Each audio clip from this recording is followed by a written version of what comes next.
Hello everyone, आज देखते हैं आपका नया टॉपिक। कल मैंने आपको पढ़ाया था कि 1773 में जो रेगुलेटिंग एक्ट आया था उसका हमारे भारतीय संविधान पर क्या प्रभाव पड़ा और उसमें क्या क्या खासियत थी। आज हम जरा उसके आगे से शुरू करते हैं।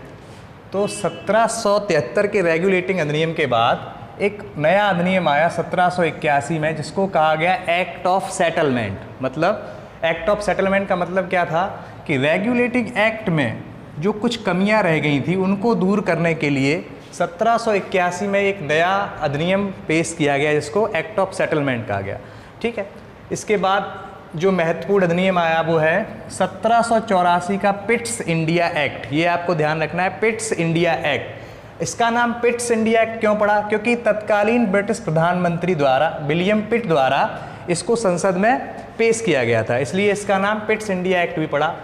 इस एक्ट की विशेषताएं क्या थी, जरा हम इसके बारे में विस्तार से पढ़ेंगे। ठीक है, पहले क्या होता था कि जो कंपनी थी उसके राजनीतिक और वाणिज्यिक कार्य, मतलब व्यापारिक कार्य और राजनीतिक कार्य अलग अलग नहीं थे, विभाजित नहीं थे। लेकिन जैसे ही पिट्स इंडिया एक्ट 1784 लागू हुआ, इसके तहत क्या हुआ, इस एक्ट ने कंपनी के राजनीतिक और वाणिज्यिक, मतलब राजनीतिक कार्यों को अलग कर दिया और व्यापारिक और वाणिज्यिक कार्यों को अलग अलग कर दिया। तो सबसे पहली खास बात क्या थी 1784 की पिट्स इंडिया एक्ट की?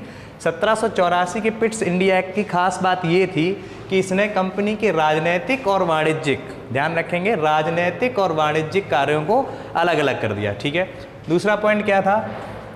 पहले आपने पढ़ा था कल आपने पढ़ा था कि 1773 में एक कोर्ट ऑफ डायरेक्टर्स की स्थापना की गई थी। Court of directors, court of directors का काम क्या था कि वह कंपनी के व्यापारिक मामले, इसके साथ साथ नागरिक, सैन्य और राजस्व संबंधी सभी गतिविधियों पर ध्यान रखता था, नज़र रखता था।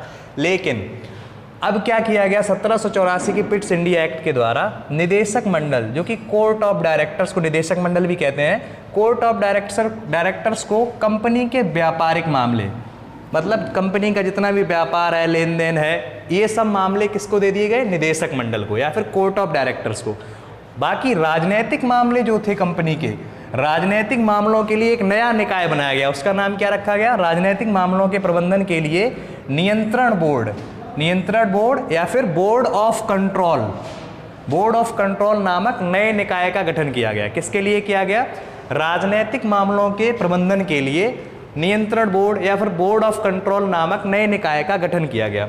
और व्यापारिक मामलों के नियंत्रण के लिए निदेशक मंडल, कोर्ट ऑफ डायरेक्टर्स, जो कि 1773 के रेगुलेटिंग एक्ट में ही बना दिया गया था। ठीक है, इस प्रकार क्या हुआ, अब व्यापारिक मामले देखने के लिए अलग निकाय था और राजनीतिक मामलों को देखने के लिए एक अलग निकाय था। तो इस प्रकार क्या हुआ, अब दोहरा शासन शुरू हो गया। तो हम कह सकते हैं कि द्वैध शासन की व्यवस्था का प्रारंभ कब हुआ? तो द्वैध शासन की व्यवस्था का प्रारंभ 1784 के पिट्स इंडिया एक्ट द्वारा शुरू हुआ। ठीक है, नेक्स्ट पॉइंट क्या है? ठीक है, देखते हैं। नियंत्रण बोर्ड नामक जो निकाय बनाया गया, नियंत्रण बोर्ड ब्रिटिश नियंत्रित भारत में, मतलब वह भारत जहां पर कंपनी अपना शासन कर रही थी उसको बोला गया ब्रिटिश नियंत्रित भारत, जहां पर कंपनी ने अपना अधिकार जमा रखा था।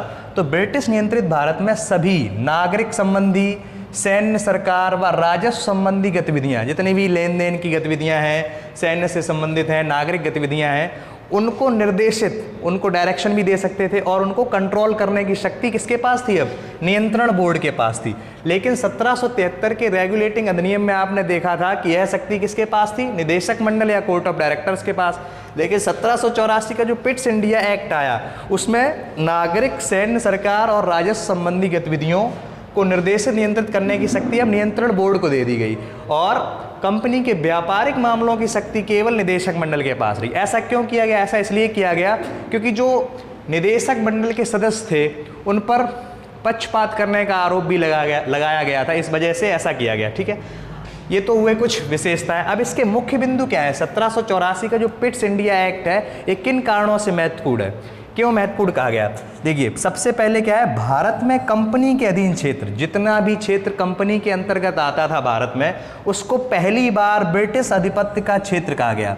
कंपनी के क्षेत्र को कहा गया पहली बार कि ब्रिटिश सरकार के अंदर का क्षेत्र है। इसलिए इसका ये महत्वपूर्ण बिंदु है कि भारत में कंपनी के अधीन क्षेत्र को पहली बार ब्रिटिश आधिपत्य का क्षेत्र कहा गया। कब कहा गया? 1784 के पिट्स इंडिया एक्ट में भारत में कंपनी के अंतर्गत आने वाले क्षेत्र को ब्रिटिश आधिपत्य का क्षेत्र कहा गया। दूसरा बिंदु क्या इंपॉर्टेंट है इसका? ब्रिटिश सरकार को भारत में कंपनी के कार्यों और इसके प्रशासन पर पूर्ण नियंत्रण प्रदान किया गया। ब्रिटिश सरकार ने भारत के अंदर जितना भी कंपनी का कार्य था और कंपनी के जितना भी प्रशासन का संबंधी कार्य था उस पर पूरा नियंत्रण ब्रिटिश सरकार का हो गया। किसके द्वारा? नियंत्रण बोर्ड के द्वारा। ठीक है, तो आई होप आपको समझ में आया होगा। आज के लिए इतना ही रखें।